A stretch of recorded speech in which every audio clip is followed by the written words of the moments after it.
مسجد نبوی کا صحن تھا اور ایک شخص کونے میں بیٹھ کے دعا مانگ رہا ہے. ذرا اس کے دعا کے لفظ سنیے. اللہم انی اسألک بانک انت اللہ.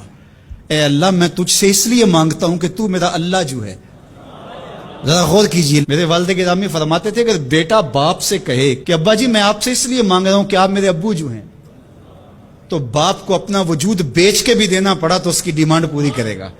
تو اس نے لفظ ہی ایسا کہہ دیا کہ ابو میں آپ سے اس لیے مانگ رہا ہوں کہ آپ میرے ابو جو ہیں، تو میں نے آپ سے ہی مانگنا. تو بندہ کیا کہہ رہا ہے؟ اللہم انی اسألک بانک انت اللہ. اللہ میں تجھ سے اس لیے مانگ رہا ہوں کہ تو میرا اللہ جو ہے. لا الہ الا انت، تیرے علاوہ کوئی ہے بھی تو نہیں. انت الاحد الصمد الذی لم یلد ولم یولد. تو ایک ہی ہے، واحد ہے، اور کوئی ہے ہی نہیں جس در پہ جاؤں. کوئی چوکھٹ نہیں ہے جہاں دامن پساروں، کوئی دہلیز ہی نہیں ہے جہاں جھولی پھیلاؤں. تو بے نیاز ہے، اور تجھے نہ کسی نے جنم دیا اور نہ تو نے کسی کو جنم دیا.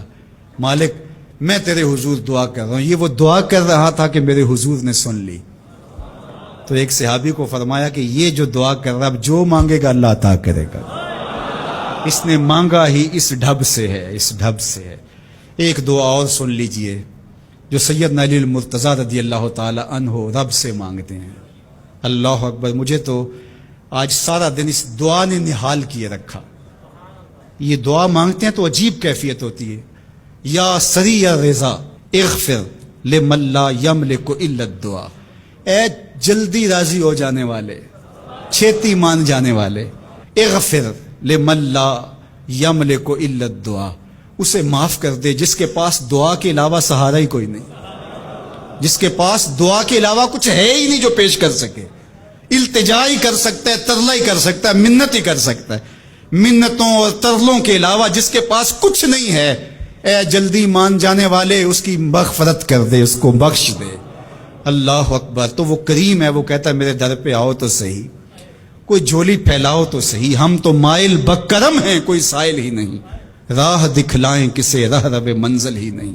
کوئی آئے تو صحیح، جھولی پھیلائے تو صحیح، کوئی طلب تو کرے.